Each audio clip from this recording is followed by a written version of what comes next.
সাবেক উপদেষ্টা আসিফ মাহমুদ তিনি একসময় আমাদের সাথে রাজনীতি করেছেন এবং তার সাথে আমাদের সখ্যতা রয়েছে। তিনি পদত্যাগ করার আগের দিনও তার সাথে আমাদের বৈঠক হয়েছে। গণ অধিকার পরিষদে আসার ব্যাপারে তিনি ইতিবাচক, কিন্তু এখনো পর্যন্ত চূড়ান্ত কোনো সিদ্ধান্ত হয়নি। তিনি যদি আমাদের সাথে আসতে চান সেক্ষেত্রে তার যোগ্যতা এবং তার মর্যাদা অনুযায়ী আমরা তাকে সম্মানিত করব। আন্দোলন সংগ্রামে তিনি ভূমিকা রেখেছেন, বিশেষ করে গণ অভ্যুত্থানের তিনি নায়ক। তিনি চাইলে যে কোনো দলে যোগদান করতে পারেন অথবা নিজে নতুন দলও গঠন করতে পারেন, সেই স্বাধীনতা তার রয়েছে। যেহেতু আমরা একসাথে রাজনীতি করেছি এবং আমাদের সাথে তার সখ্যতা রয়েছে, সেক্ষেত্রে গণ অধিকার পরিষদে আসলে আমি মনে করি যে তার জন্য ভালো হবে।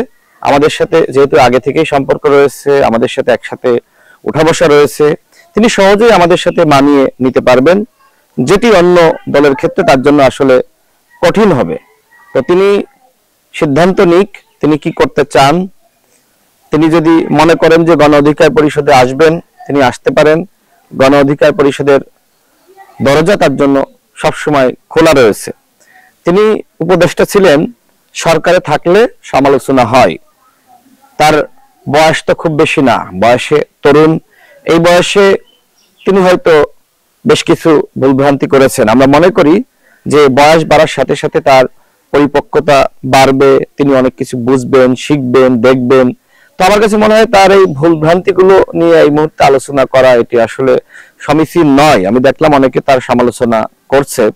আমার কাছে মনে হয় যে যেহেতু তিনি গণ অভ্যুত্থানে ব্যাপক ভূমিকা রেখেছেন, ফ্যাসিবাদের বিরুদ্ধে লড়াই করেছেন, এবং ওই যে 5 আগস্ট হাসিনার পতন হলো, এই যে 6 আগস্ট ঘোষণা ছিল, তো আন্দোলনটা আসলে বা লং মার্চ 6 আগস্ট নয়, 5 আগস্টই লং মার্চ, এই সিদ্ধান্ত কিন্তু আসিফ মাহমুদের ছিল।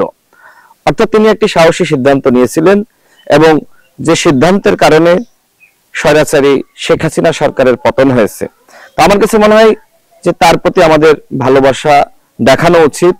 তিনি সরকারে গিয়েছিলেন, ওই সময় অনেকে তাকে পরামর্শ দিয়েছিল যে আসলে এই গণ অভ্যুত্থানের নায়কদের সরকারে না গিয়ে রাষ্ট্রকে দিক নির্দেশনা দেওয়া, যারা সরকারে বসবে তাদেরকে পরামর্শ দেওয়া এবং বিপ্লবের যে চেতনা সেটির ভিত্তিতে রাষ্ট্র পরিচালনা করা। আবার কেউ কেউ হয়তো পরামর্শ দিয়েছিল যে জুলাই গণ অভ্যুত্থানের পাহারাদার হিসেবে সরকারে যাওয়া মনে হয় তাদের জন্য ভালো হবে।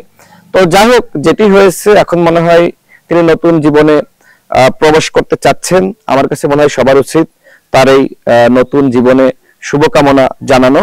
আমি তাকে শুভকামনা জানাই।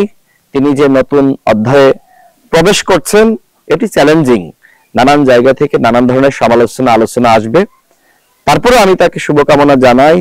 আমি আশা করি তার ভুলগুলো তিনি শুধরে নেবেন এবং নতুন রাজনৈতিক পথ চলায় তিনি তার যে সাহসিকতা, তার যে বলিষ্ঠতা এবং তিনি যেভাবে ফ্যাসিবাদের বিরুদ্ধে লড়াই করেছেন, এই সংগ্রাম তিনি সবসময় জারি রাখবেন।